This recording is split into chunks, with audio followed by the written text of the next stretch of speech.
Hello again everyone, how are you keeping? Hope you're doing well. It's been probably over 6 months, I kind of lose count, about 6 months since I did a painter's progress, so I thought I'd get out stuff that I've been painting over the last 6 months and see what it was. It's been a really odd 6 months and I really struggled to sort of think back what I had done by this point 6 months ago. So mostly, over the last 4 months, what I've been painting is my Slaaneshi Realm of Chaos stuff that's all at the back here. And if you want to see better photos of that, go to finnmccalls.blogspot.com. I've got photos of all of this, so you can take a much better look at that. So that's been pretty much all of my painting for the last 4 months. That's not strictly true, because I have been painting a bunch of musicians, particularly some minstrels for my medieval city that I haven't put out here. They're still up on the rack behind me. I'll get those out at some point and we'll take a look at them. So I haven't put those out, but I have been doing some of those over the Christmas period, the last couple of weeks. Other than that, going back to the summer, which seems like a really long time ago, I was trying to finish off my Harlequins and my Eldar little support squad of Guardians to support them. The idea being that I wanted to do a Harlequins for Space Crusade or a Harlequins for Space Hulk army, and that's pretty much there now. I pretty much finished it. Well, I did most of the stuff back in end of August, but I actually finished it off I think in October. It's one of those ones where I drifted away to do other things for a bit and then kind of came back to it. I got sick of painting diamonds, but they're not quite finished yet, because I wanted to add one more figure to lead them. I wanted to add this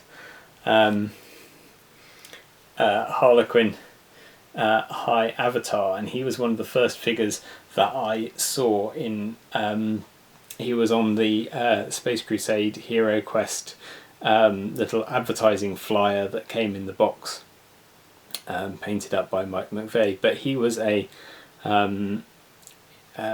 was not around for very long. I don't know if he was actually a limited release, but he was not around for very long when they released the Harlequins. Didn't make it into the box set for some weird reason, but I think he was then available later on as a Skulls figure. But anyway, he seems to be fairly uncommon, but I managed to pick one up for not too much after a couple of months of searching, so that's good. I'm going to have him painted up, and then I can finish off my Eldar troop there. I also painted up back in the summer this ogre for the Hero Quest game that we played at Boyle. And on the subject of Hero Quest, I have been painting up my Hero Quest sculpts. So it's my sort of holy grail of miniature collecting to own. I'd love a full set, but some of the Hero Quest metal prototype miniatures as painted by Mike McVeigh, as visible in the Foundry cabinet. I know that the Gargoyle and the Chaos Warrior are out there somewhere, because the Chaos Warrior was available as a, or not available, was given out as a trophy for a Youngbloods painting competition for a couple of years, so there must be some of those out there. And the Gargoyle is just a cool enough Bloodthirster model that people who worked in the casting room must have done themselves a few. I've seen a few of them go in recent years on eBay, so those are probably the most likely ones to get hold of.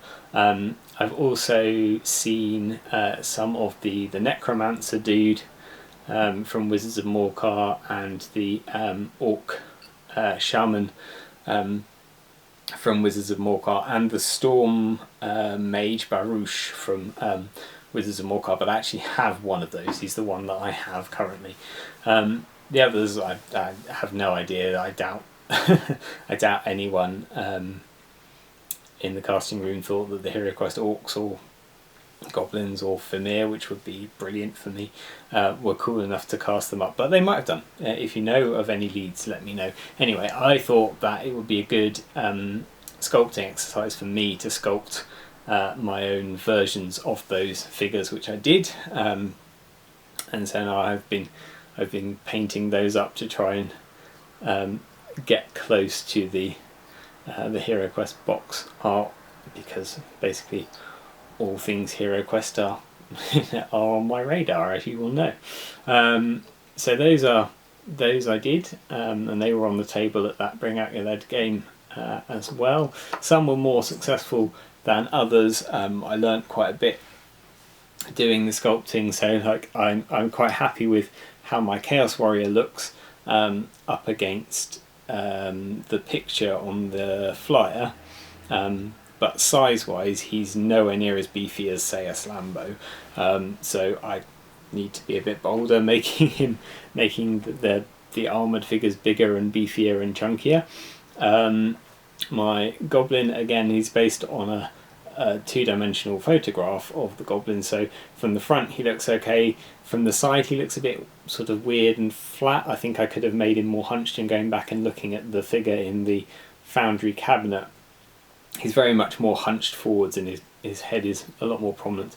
I've actually been sculpting some more goblins recently for Macrocosm, so I've sort of tried to take that into account and do a more three-dimensional hunched forwards goblins for them. But some of them I'm quite happy with. My High Mage there, I like the way that he's turned out.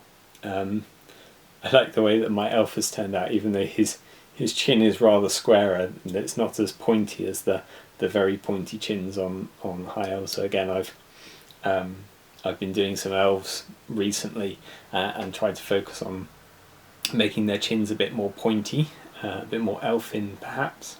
And I'm obviously quite happy with my big beefy gargoyle, although his head is too wide really. It looks a bit more doggy than gargoyle-y, but I think his head was probably based on the dog anyway. So yeah, quite happy with how those have turned out. They're probably about as close as I'm getting to HeroQuest prototypes for a while at least. And most recently, last week or so, I've been painting armoured halflings on badgers for Jacob at Ralpartha Legacy. He sent me some stuff to paint for them. Was it last year or no, the year before? I think the last few years. I just no idea what year anything happened in. I think it was in 2020. He sent me some stuff to paint up for them, which I did and sent back. And then he said, could I paint up this unit of halfling cavalry for him, so that it matched in as closely as possible with the ones that I did before. So this is what I have done. I was a bit disappointed when I got them, because he said halfling badger cavalry, and I went, oh yeah, excellent, I love painting badgers. Got some badgers. Yeah, these aren't badgers, these are honey badgers, which are not the same thing, and they're also not they're not actually technically badgers, they're weasels.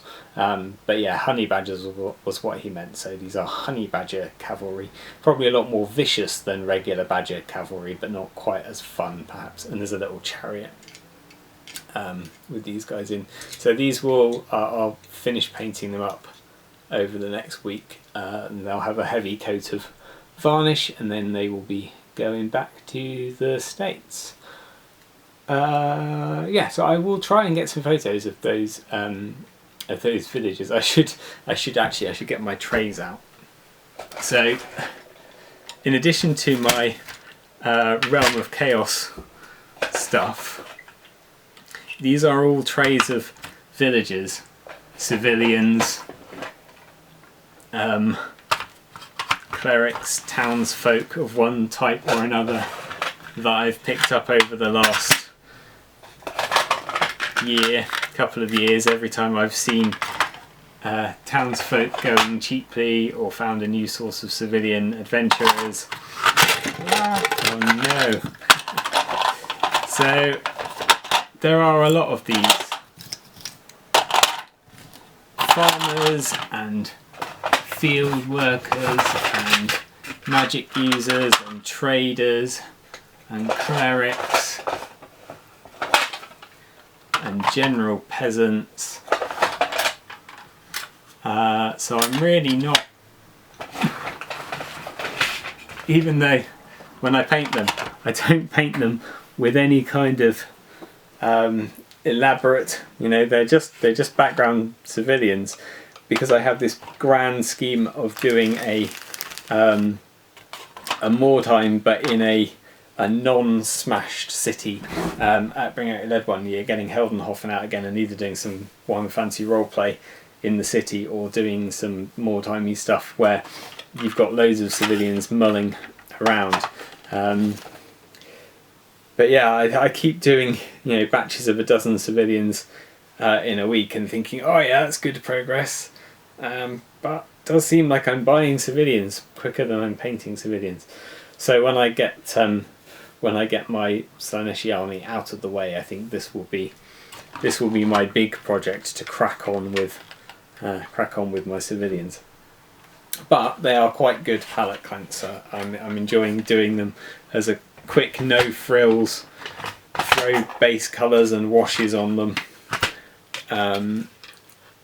It breaks up the doing of the more, and nothing that I do is complicated painting wise, but it breaks up the more detailed paint jobs, and it's good for when I get back from work and I'm tired and I can't really be bothered to do much in-depth painting, but I can throw some base colours down and I can throw some washes in on some villages while I'm watching something, and that will be totally adequate.